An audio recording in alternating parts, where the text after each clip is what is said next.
是赵少康，欢迎来到 TVBS 赵康战情室。在我们现场特别来宾，沈富雄委员、郭正亮委员、黄伟汉先生、赖士葆委员、徐巧芯委员、邱成元委员。好，我们看 CSIS 美国有一个智库有一个报告了哈，他访问了一些美国专家跟台湾专家啊，然后呢问他们到底老公会不会打啊？那不打的话有没有可能封锁？或是隔离啊，隔离就是有限度的封锁啊，没有封锁那么严重，但是也局部封锁。26%的美国专家，17%的台湾专家说5年内有2栖入侵的军事能力，但是其他的认为说没有，哦，认为说并没有啊。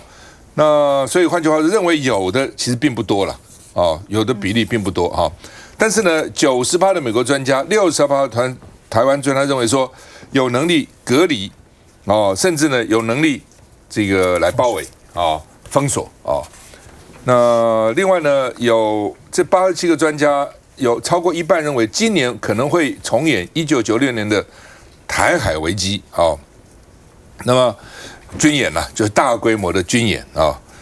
那另外呢，这个75%的美国专家，66%的台湾专家认为拜习会没有成功稳定中美关系，到足以显著降低台海危机的可能性啊。那另外呢，大陆啊，环球社评论呢说，赖清德如果不彻底放弃台独，未来4年台海难以稳定啊，就随时有不确定了，也没有说一定打，但是就不稳定啊。那另外呢，这个贝莱德呢警告，全球地缘政治分裂正在恶化，所以通膨率可能会维持在接近3%。你比如说那边一打仗啊，也门一打船，红海的运价就涨了啊，然后呢，这个整个的运输的这个速度也就减缓了，等等，这边缺货那边缺货，这些事情都发生了哈。那中国大陆驻美国大使馆说呢，中国14亿人希望国家统一才是民主，就是14人要求才是民主啊。来，老师怎么看？是这样哦，这个讯息一个是美方的智库 CSIS， 一个是中方的环球日报，他们都各有自己非常鲜明的立场跟想法。所以呢，我觉得奇怪，他们问了那么多人，7100个，怎么没有访问你，也没有访问我？不知道问谁？因为如果问我的话，我答案完全不一样了。因为我认为，如果是侯友宜当选侯总统，相对我们现在未来4年是赖总统，他们各自当了这个位置以后，台海战争的风险有没有不一样？有，我觉得没有。这一点没有，这一点我觉得我们两个不一样。我最近有一个比方啊，台湾是一个怪咖，你知道？台湾是为什么是一个怪咖？因为里面穿的是唐装啊，登沙马褂，外口穿的对穿我给他穿这羽绒衣啦。民进党就是尤其对外都穿着羽绒衣，人讲你衫内底呢碰碰，你内底是什么秘密呢碰碰？讲这位帅讲，这是一个灾难。没使和你看啊，不，这是一个灾难。他是要用羽绒衣的身份进白宫，甚至跟习近平吃饭，然后就是炒作这样，嘴讲你还没做为高，而且上了位置以后的丢等去啊。那国民党相对于民进党不一样，国民党里面也穿着登沙马褂，也是唐装啊，外面也穿羽绒衣啊。那国民党有什么不一样？国民党在选举中间简单那样，你看，那个他去什么？就是中国派、中华民国派、中华民国派，就是这样这个样子当然，国民党是最好心的，我们刚讲国民党的派，看来好你骂。国民党就是以天下为己任，就是民进党当选以后所增加的风险，我来做刹车皮，而且如果北京因为我的存在对台湾有一点谅解，那这个我扛下来，你国民党何必呢？除非你不要在台湾重新获得政权，而且如果因为民进党做的不对，老共动怒了。这个是你的责任吗？你是要跟他一起扛这个责任吗？我刚才还没讲得更精彩。你拿下来的时候，你还给说，北京政府习大大，我们是老冤家，但是也是老朋友呢但是就看在这个老朋友的份上，你就就是想一想啊，就不要那么动怒啊，不要动手。我觉得差别在这里啊，这样的差别有值得环球时报、有值得 CSIS 公当公塞吗？我跟你讲，当然小事情会有一点不一样。4年内，我保证一个已经当选了，一个落选了，2个总统都无差啦，无差，气氛有别啦。但是一正不正无差。我跟你讲 ，CSIS 你以后做民调，起码看我不起，不问我没关系。但是一定要我问我左边这个非常举足轻重的大号人物。我跟你讲哦，就是我认为了哈，就是侯友宜如果当选，我敢确定未来4年里面不会有任何。但赖清德不确定，我不敢讲一定会或不会，他比较不确定。我们来赌一下，不确定了，不确定不一定会怎样嘛。是啊。那另外一点呢，就是北京这次为什么比较自治哈，就是各取所需嘛。对你，比如说啊，从北京的角度看，赖清德当选不好；从另外角度看，他也只有40%的选票啊，表示台湾60%的人并没有要支持他，哦，所以对他也就至少大家都不想打仗了。说实话，没有人想打，但你要找到一个理由让他不打嘛。对，他说啊，你很好，60%人都是他只是40%少数人，所以这个表示并不是大家都支持他嘛，哦，所以呢，基本上哦，啊，国民党至少在立法院还是第1大党啊，哦等等啊，所以各都找到自己可以下台的一个理由了哈，但是我们看这个台湾民意基金会做的调查，9.8%非常担心赖清德当选，中共会无力担心，17.8%还算担心，所以加起来27.3%担心，但是呢有37.5%跟老沈一样不担心，然后呢31.7%一点也不担心，没啦，看得了，民意主流，民意主流，好吧，哦，这是民意哈。民意看看到，我也希望这样了啊！但是我真的不，我跟你讲，这个结果如果再跟政党支持的做交叉分析，差不多了哈。不是，这个蓝绿各归一边嘛，而且主流的是在绿的这一边嘛。好吧，最新民调非常警惕的。赖清德要不要他自称务实的台独工作者了？我是务实的台独工作者。民调有54.6%人觉得不好哦，不需要这样讲嘛。哦，换句话说，你就算台独要讲出来吗？哦，一致这样子啊。但认为好的有30.4%，哦，这是民进党的基本盘；不好的54.6%，哦，这是没投他的啊。那另外呢，这个到底会不会都没有邦交广的啦？所以归零越来越近啊。那大陆是恐吓我们，说到时候你们可能什么都没有了，通通给你干光光啊。那昨天我们有提到图瓦鲁的驻台湾的大使哦，驻中华民国大使哦，说可能会变天。但是呢，我们的外交部说那是他个人的评论，哦，是个人的评论。一个驻中华民国大使讲话会是个人评论啊？你外交部嘛，差不多哎，哈。好，那到底来施宝兄怎么看？你这个写一个东西啊，创造和平哦，两岸需要自信交流哦。他讲这个话，其实某种程度来讲是有一点在帮赖清德了哦，说这个东西我们要有信心啊，跟大陆交流啊，等等，鼓励他去交流了，鼓励他去交流。另一方面也告诉大陆说，你就跟台湾交流嘛，对不对？台湾基本上也不管去台独啊什么之类的哦。其实这里面有一个很重要的 key， 这个关键就是赖清德的一个民进党的台独党纲，他怎么处理？到现在为止完全没有处理啊！最少人家那时候选举过程当中，美国多少的专家都建议他说，最少你就冻结吧。你说我冻结，暂时不要去理他，也没有。那最好你当然就是放弃啊！你是党主席，他现在是党主席兼总统，那就是你就可以把它放弃掉。放弃掉的话，我相信呢，这个台湾的话，这台海一定更加安全。然后另外一部分呢，其实老沈刚刚讲的话，我是有一点不太同意的哦。别忘了，赖清德清朝不出去，国防界选、司法界选，嘛40%，嘛是40%娘娘，就基本盘而已啊！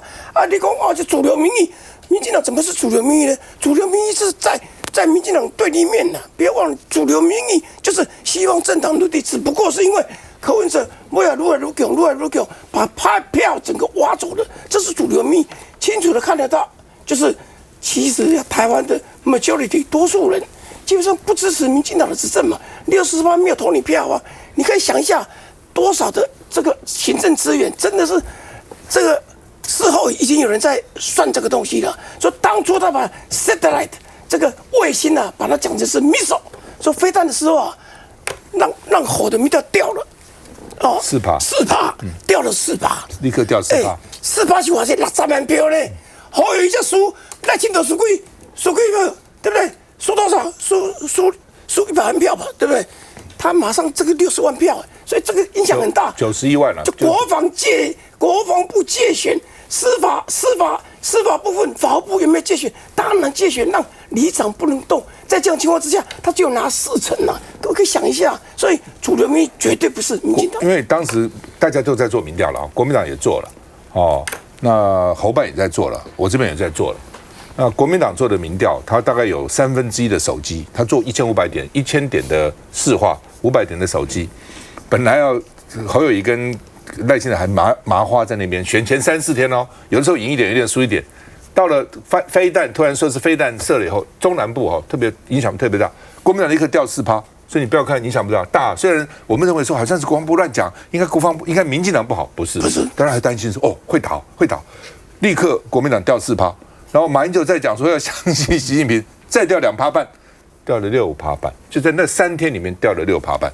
哦，那另外当然你说民调准不准，也算准，对不对？6%之前我们讲说6%人希望下架民进党，果然他只得4%，再来40%啊，60%人要下架他啊。来，郑亮兄这刚刚听到这个赖士葆也是讲说，希望赖清德为什么不放弃台独党纲等等，我看是不会的。这个赖皮料到现在没解决啊，他是很固执的，对不对？以赖清德的固执，他怎么可能呢？不可能嘛！台独党纲是那个赖皮料100倍的重要，我知道啊，恐怕是1000倍，对，他不可能，不能比啊，对不对？你看他那个时候能够200多天不见台南市会，这不是一般人能做到的，他是非常人呢。我觉得中国大陆。你刚刚讲那个侯友宜当选两岸4年就没事，这个我也同意啊，因为他立刻就回到9·2共识了嘛。不过我觉得现在的问题就是，北京认为蔡英文跟赖清德是完全不一样的啦，你不要把它当作一样啊。那个蔡英文他是就职演说没过补考，他没交嘛，所以基本上是59分，赖清德是0分这怎么会一样呢？他还没有演说啊，没有，他就是认为你现在就是0分，除非你演说再看你帮忙。是啊，看你能拉多高啊！你赖清德现在是0分啊！你去想一想，你选举期间讲的那些话，还有台独都挂在嘴里。蔡英文有讲过台独吗？没有啊！所以我跟你讲啊，这个中国大陆可能把他的工具箱都拿出来试一试，这个不等于武统啊！你不要做这样的理解了。比如说军事手段。他军事手段那个可以用的光谱的工具实在太多了嘛，比如说他如果闯进24海里，你要怎么办？我说军舰哦，你要怎么办？如果无人机飞过本岛，你要怎么办？这个太多方法了啦，更不要讲外交啦。外交事实上，图瓦鲁、瓜地马拉、海地都非常危险，它随时就可以让你低于10个，那还有经济。就这个3个公式都会出现啦，他就要看你赖清德，因为他们对赖清德还包括一个部分，就是这个人非常的偏执，就他不会轻易让步的，所以我就要看你那看你要跟到什么时候嘛，所以我认为一定会出手的啦，不是武统啊，可是他的招很多啦。那 CSIS 这个报告大家要知道这作者群有2个是台湾派去的，其中一个是陈明奇。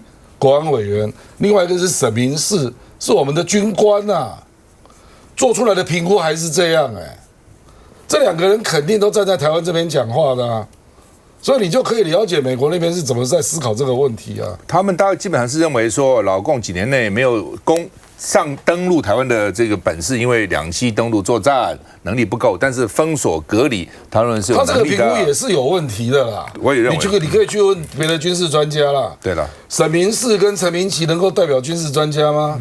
有不同的看法了一种是说一定要从海上嘛，一种认为是干嘛从海上，对不对？先把你这个制空权把你这个摧毁了以后，直接就占领你一个机场。空军就运过来了，还从什么海上一批一批的人运过来，这有不同的讲法了。到底怎么样不知道了就是说，不知道了，就是有不同的沙盘推演不过基本上是说，现在两岸关系好不好嘛？不好嘛？那你认为未来会不会比现在好嘛？你自己说嘛。绝对不会。你认为会比现在好还是不会嘛？假如蔡英文8年两岸是这样子，那赖清德来两岸会比较好还是比较不好？休息再回来。他们。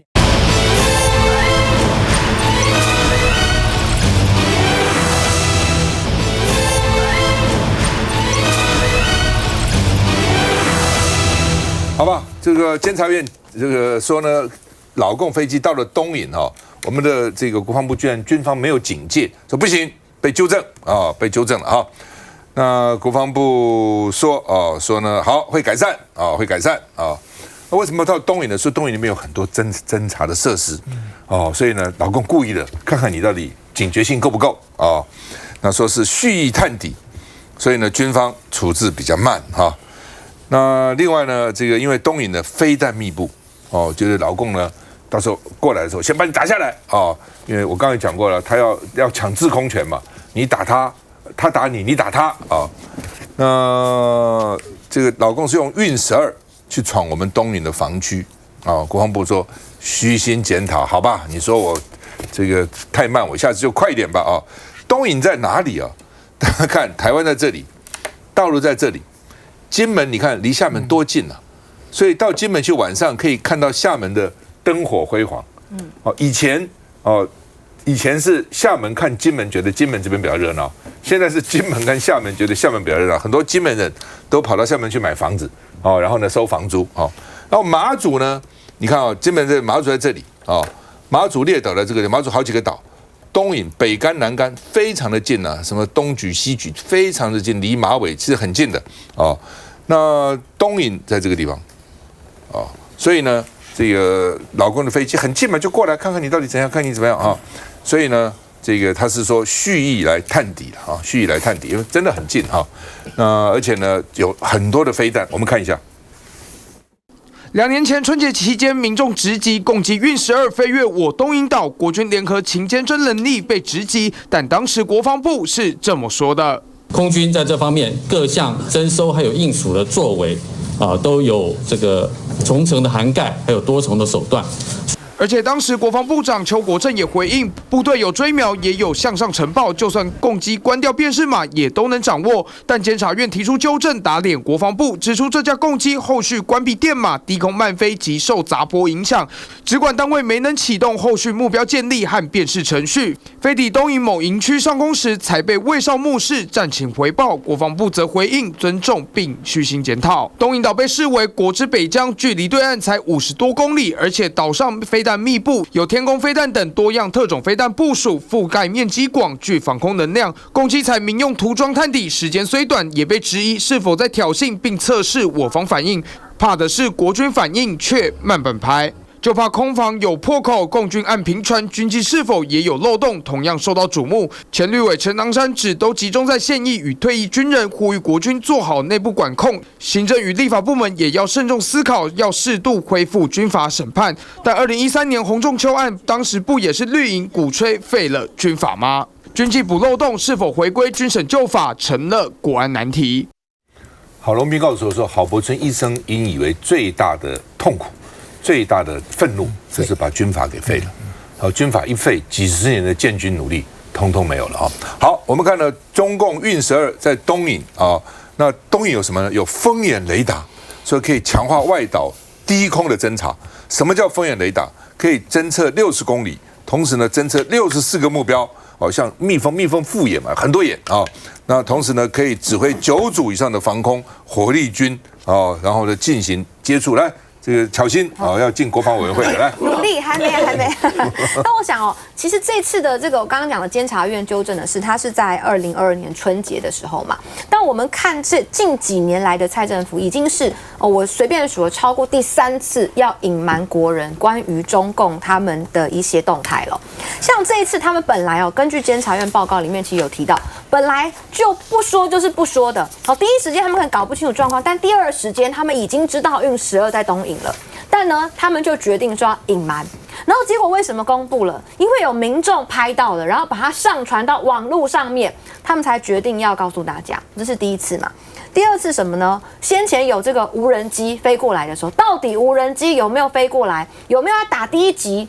是包含很多政论节目不断讨论之后讲说，你民进党政府不是告诉我们，如果无人机飞过来的话，无人机嘛上面也没有人嘛，我们应该把它打下来。讲了很多天，他们才做出处置。第三个是最夸张的，当时的这个飞弹事件，中共在军演的时候，飞弹飞过台湾的正上空，结果政府告诉我们什么？那个是到太空去的哈，所以不用发警报。但今年选前的时候碰到政治就完全不一样了，只是发卫星而已。轨道过来，好，卫星上去就直接要发警报，还每个人手机响了3次。你就知道说，其实整个政府告诉我们说要公开透明，说我们要注意所谓的中共的这种各式各样的动态，他们是看政治上。如果是选举期间的，让大家可以紧张一点，可能对我选举有利，疯狂的发警报，甚至把卫星说成是飞弹，把防空说成是空袭。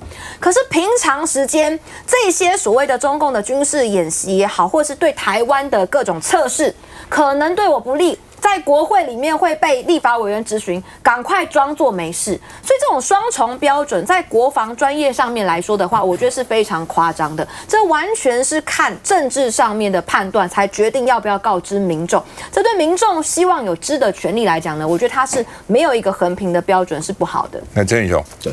我想其实这一次这个东引的这个事件我们可以看到，包含在我们选前刚刚讲到的就是这个国家级警报。我记得那个时候我还在路上那个车扫，就收到了3次警报飞越南部上空。我一看因为摇摇晃晃，我以为是飞越越南的上空所以那时候我还想说，奇怪怎么会这样子但是实际上确实就是影响到当时的整个一个选情。那国防部其实这个问题已经族繁不及备载了，不管是让慢半拍，还是说所谓的螺丝掉满地，那甚至是这一次被监察院纠正，都可以看得出来，其实国防部在相关的征收，还有对于这个一般民众在相关的这些这个防空识别，还有就是说中共这边的敌情的掌握，它是不够具体的，甚至有些意识形态的一个治国。那再回到就是说这次大选之后，其实两岸的一个关系，我们可以看到说，在整个大架构上，其实中国大陆它大概就是3招，就是第一个经济制裁，包含 ECFA 以商逼政的这个后续的一个问题；第二个当然就是军事威胁；第三个就是透过外交的手段来去做相关的一个压力测试。那可以说在520之前这样子的一个动作，其实它会一直不断的去做测试。那近期其实我们也跟很多前线的国军弟兄来去互动，其实对于前线的国军弟兄来讲，这个压力是非常大的不管说是这个跨越海峡中线，或者是说这个相关的这个军防的一个演习，其实对于我们国军来讲，它的前线的这个压力是非常大的。所以在这样的一个氛围下，其实我认为新政府它第一个要做的是政局的稳定，包含刚刚赵大哥有提到，这个就是说之前在大选的时候，美国智库也提出，这个民进党赖清德是不是要来处理台独党纲的问题？其实这个现在民进党政府应该要思考的是整个国家未来4年的一个安全跟安定，尤其选举已经结束了，应该要用更上位的思考来去保障整个国人的一个安全，这个是一个非常严肃的问题。所以我想应该要从这几个层面来去分析。除了老共飞机来老美飞机也来了 ，RC-135电侦机在我们空域侦察，而且不避嫌，民众能把它直击到，这很厉害民众，我说我们怎么去看天空那么多他刚好在民航机拍到那个，我知道，但是也很厉害了那就是说呢，另外呢 ，MQ9 呢，死神无人机呢，也在我们恒春南方那这个。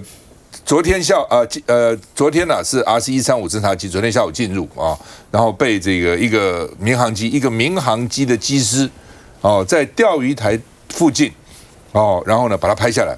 另外呢，这个美国的 MQ9 也是2个星期前一个MQ 无人9无人侦察机在恒春外海，距离台湾只有42海里然后也被看到说哇。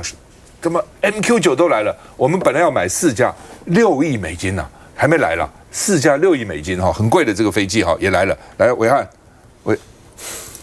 你看到这个 RC-135跟 MQ9 出现在我们台湾的钓鱼台海域跟这个恒春的，今天军方人士有讲了，不具名说，其实那个 RC-135没有在我们的防空识别区。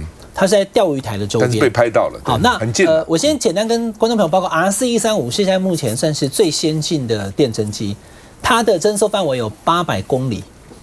那我们现在台湾的是 P3C 反潜机，我们的这个侦察机，我们的侦搜范围是130公里，所以你看它宽了多少？它不是针对台湾而来的。我举个例子给大家听，大家就能懂了。就之前蔡英文总统有一次去乐山雷达站，结果那照片总统府释出之后呢，大家看半天，后面怎么有一个外国人啊，都挂底下去扫息啦。所以如果他不想让他知道乐山雷达站里面有美国的技术人员，他就不会释出那个照片，即使不小心拍到了。所以透过这个照片，然后媒体报道，然后我们节目讨论以后，那让世界各国知道说有美方的技术人员在台湾的雷达站。但现在反潜那个RC-135的侦察机跟 MQ-9的无人机，同时在台湾的北方跟南方都出现。